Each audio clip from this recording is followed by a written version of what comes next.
Magandang araw po sa inyong lahat. Ako po si Joey na muling nag-aanyaya sa inyong samahan ako magnilay sa salita ng Diyos. Tara na sa landas ng pag-asa. Ang ating pong ebanghelyo sa araw na ito ay hango sa aklat ni Juan, Kabanata 4, mga talata 5 hanggang 42. May kahabaan siya.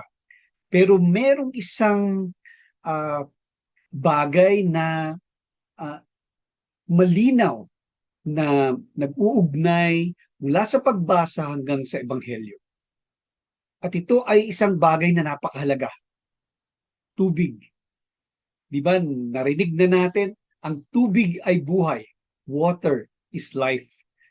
Kasi naman, ang komposisyon ng mundo, ang komposisyon ng ating katawan ay ah, malaking bahagi ay tubig. 70% ay tubig. Ang bawat organ sa ating katawan ay nangangailangan ng tubig. Kaya masasabi natin, napakahalaga ng tubig. Mahalaga ang tubig para sa buhay, ang tubig ay buhay. Kinakailangan natin upang mabuhay. Tayong mga tao, mabilis tayong dumaing sa Panginoon sa mga bagay na ating kinakailangan para tayo ay mabuhay, mabuhay ng maayos, kumain ng 3 beses isang araw at matugunan ng ating mga iba't ibang mga pangangailangan. Sa unang pagbasa, nagrereklamo ang mga Israelita kay Moises at sinabing, dinala mo ba kaming lahat dito sa Ehipto upang mamatay sa uhaw?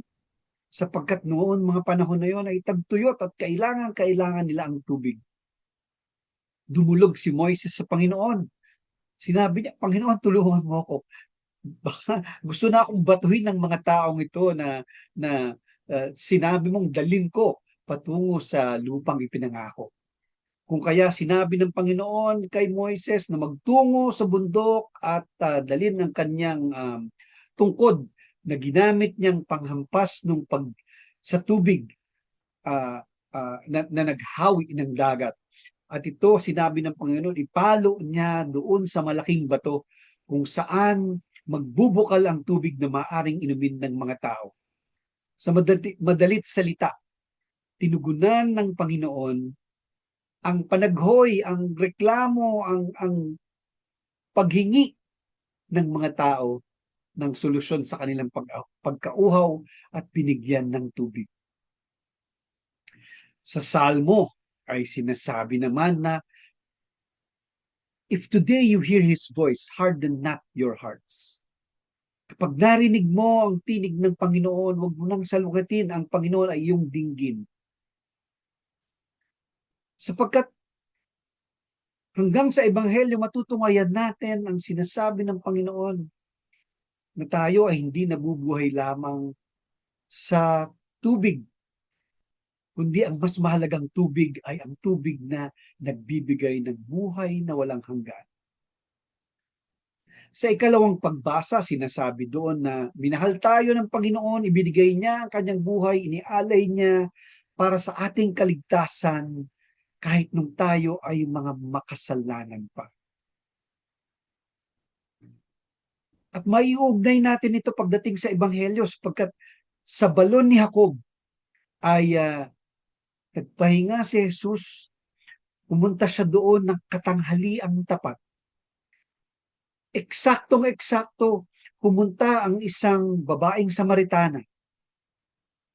Alam nyo, ayon sa isang pagninilay na narinig ko, dito sa kwentong ito makikita natin na sinadya ni Jesus na magtungo doon sa katanghaliang tapat.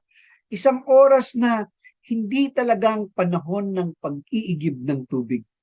Subalit dahil ang nagtungo doon ay babaeng Samaritana na makasalanan, ayaw niyang sumabay sa maraming tao sa pagkuha ng tubig. Kaya pupunta siya doon mag-isa. Kaya nagulat siya nung makita niya doon si Jesus, ang isang Hudyo. At sinasabi nga sa Ebanghelyo na ang mga Hudyo ay hindi nakikisalamuha, nakikipag-usap sa mga Samaritana. Ang tingin nila sa mga Samaritano ay mas mababang uri sa kanila. Subalit, tinanong ni Jesus ang babae at sinabing, maaari ba akong makiinom? Mga kapatid, mga kaibigan, dito ipinapakita ang isang symbolism na ang Panginoon mismo ang lalapit sa atin. Pupuntahan niya tayo kung saan tayo naroon kahit na tayo ay umiiwas pa at nagtatago at ayaw nating lumantad.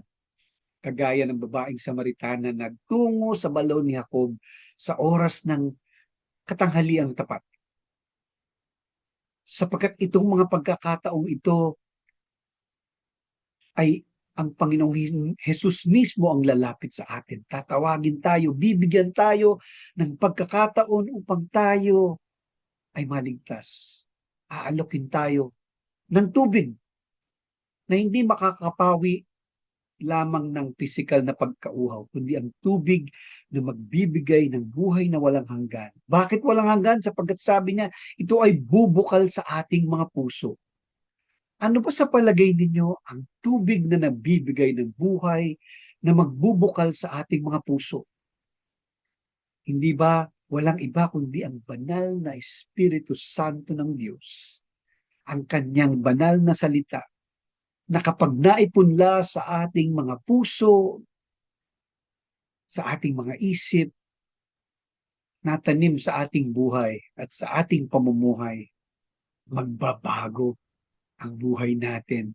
Bubukas ang daan patungo sa kaligtasan, pabalik sa Ama. At ito ay isang kakataon ng panawagan ni Jesus sa atin. Kaya babalik tayo sa Salmo. Kung ngayon, if today you hear His voice, ang Panginoon ay iyong dinggin at huwag mo siyang salungatin. Sundin natin ang Diyos. Pakinggan natin siya. Sundan natin ang kanyang mga aral at ang kanyang mga banal na salita. Upang ang landas patungo sa buhay na walang hanggan ay magbukas para sa atin. At kapag nakita natin ito, marahil katulad rin ng babaeng Samaritana, iiwan natin ang ating banga o panalok ng tubig at pupuntahan natin ang iba pang mga tao upang ibalita sa kanila ang kamangha-manghang karunungan, kagaangan ng loob na mapupulot natin sa mga aral ni Jesus, sa kanyang banal na Espiritu Santo na maglilid sa atin sa pagbabago ng ating buhay patungo sa landas pabalik sa Diyos.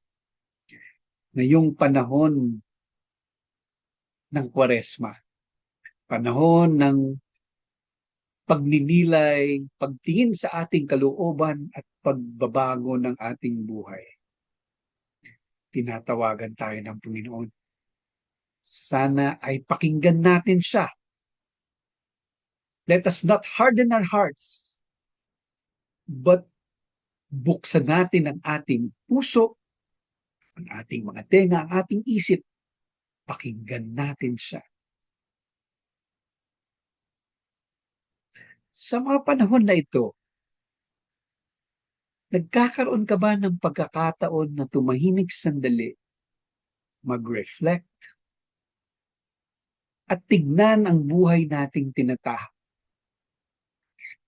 Kapag ba tayo ay tumatawag sa Panginoon, ito'y para lamang humiling, katulad ng mga Israelitang humihiling ng tubig, nagrereklamo, nagagalit,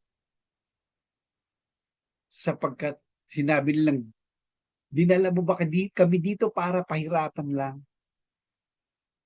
Kundi, sana pag bigyan natin ng pagkakataong maipunla ang salita ng Diyos sa ating mga puso at nawa ito ay magbukal ng buhay, ng pagbabagong buhay. Buksan natin ang ating isip at ang ating mga puso sa panawagan ng Panginoon. Araw-araw, kinakausap niya tayo, tinatawag niya tayo. Subukan mo kayang bigyan ng pagkakataon na pakinggan si Jesus at nagpakita mo kung ano ang kahulugan. Maramdaman mo sa buhay mo ang kagaangan ng buhay kasama siya at ng kanyang banal na Espiritu. Guided by His Word in our everyday life. Mga kapatid, kung kayo po ay napukaw ng maikling pagninilay na ito, muli ko kayong inaanyayahang samahan kaming maging boses ng pag-asa. Ipasa po natin ang video na ito. I-like po ninyo at i-share sa inyong mga kaibigan upang mas marami pang huminto, magbukas ng puso upang makapasok ang Espiritu Santo at ang salita ng Diyos. Muli ako po si Joey at pagpalain nawa kayo ng ating amang mapagmahal. God bless you.